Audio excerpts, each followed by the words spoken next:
क्यों हम औरतों को ही सफाई देनी पड़ती है? सदियों से यही चलन चली आ रही है कि गलती किसी की भी हो, लेकिन परीक्षा और सफाई औरतों को ही देनी पड़ती है।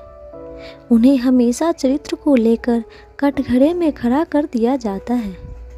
क्या पहनना है, कैसे उठना बैठना है और बातचीत सलीके से करनी चाहिए। देर रात तक कहीं रुक नहीं सकती, ऐसे ना जाने कितने प्रतिबंध लगाए जाते हैं। नीरू का काम ऐसा था कि उसे देर तक काम के सिलसिले में रुकना पड़ता था। कभी कभी दूर टूर पर भी जाना पड़ता था। मम्मी जी, बाहर से टीम आई है तो कल के काम के बाद डिनर वहीं है, आने में देर हो जाएगी। नीरू, तुम तो मना कर दो। औरतों का देर तक घर से बाहर घूमना फिरना क्या शोभा देता है? हमारे समाज में ये सब नहीं चलता। कल को कोई ऊंच नीच हो जाए तो मुंह दिखाने लायक नहीं बचेंगे हम लोग। मम्मी जी, मैं कोई घूमने नहीं जा रही हूँ, नौकरी कर रही हूँ तो ज़रूरत पड़ने पर यह सब भी करना पड़ेगा। अजय भी तो आते ऑफिस के काम से जाते हैं, वो मर्द है बहू, उसको चलता है ये सब। मम्मी जी, अब वो ज़माना नहीं रहा, लड़का लड़की में कोई फ़र्क नहीं है। अच्छा, इस बार चली जाओ, अगली बार साफ साफ मना कर देना। रेणु जी ने मुंह पिचकाते हुए कहा और अपने कमरे में चली गई। नीरू को अपने आने में देर हुई तो उसका एक मित्र उसे अपनी कार से छोड़ने घर आया। रेणु जी दरवाजे पर खड़ी थी और उन्होंने नीरू पर प्रश्नों की कड़ी लगा दी। कौन था ये? इसके साथ क्यों आई? नौकरी के बहाने तुम लोगों का घूमना फिरना तो नहीं चलता रहता है? नीरू की तो होश उड़ गए। क्या बोले जा रही है मम्मी जी? इतनी आसानी से मेरे चरित्र पर लांछन लगा दिया। उन्होंने बिना कुछ सोचे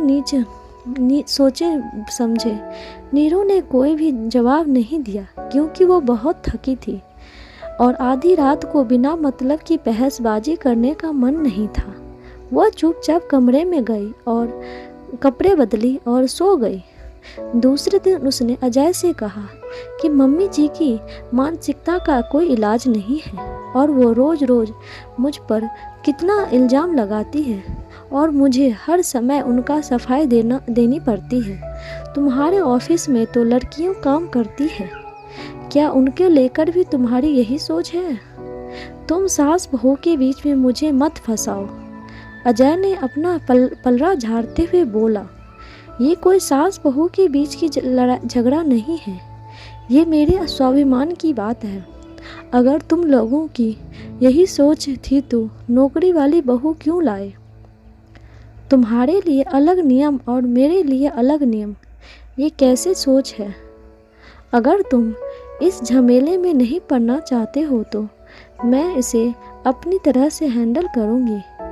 फिर तुम सास बहू के बीच में नहीं आना। अजय जानता था कि माँ गलत है, पर उसकी समझ में नहीं आ रहा था कि माँ को कैसे समझाऊं।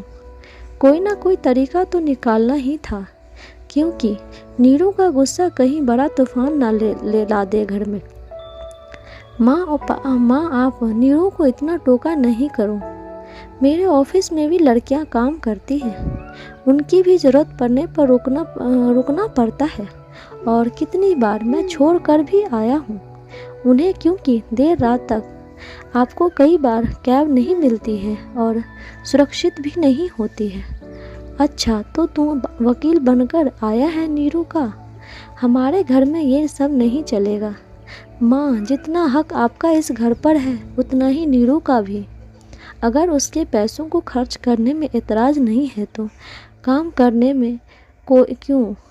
लड़की है तो इसका मतलब नहीं कि उस पर इतनी बंदिशें लगाई जाए।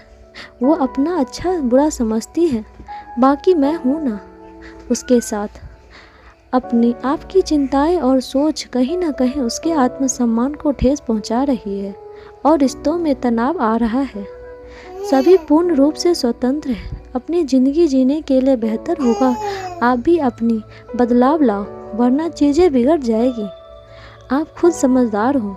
जाओ नीरू को से बात करो और कल रात की बात के लिए। और हाँ माँ, अब ऐसा कुछ भी ना हो, मैं आपसे यही उम्मीद करता हूँ। दोस्तों, आपको यह कहानी कैसी लगी कमेंट बॉक्स में ज़रूर बताइएगा और लाइक शेयर सब्सक्राइब ज़रूर कीजिएगा। थैंक्स।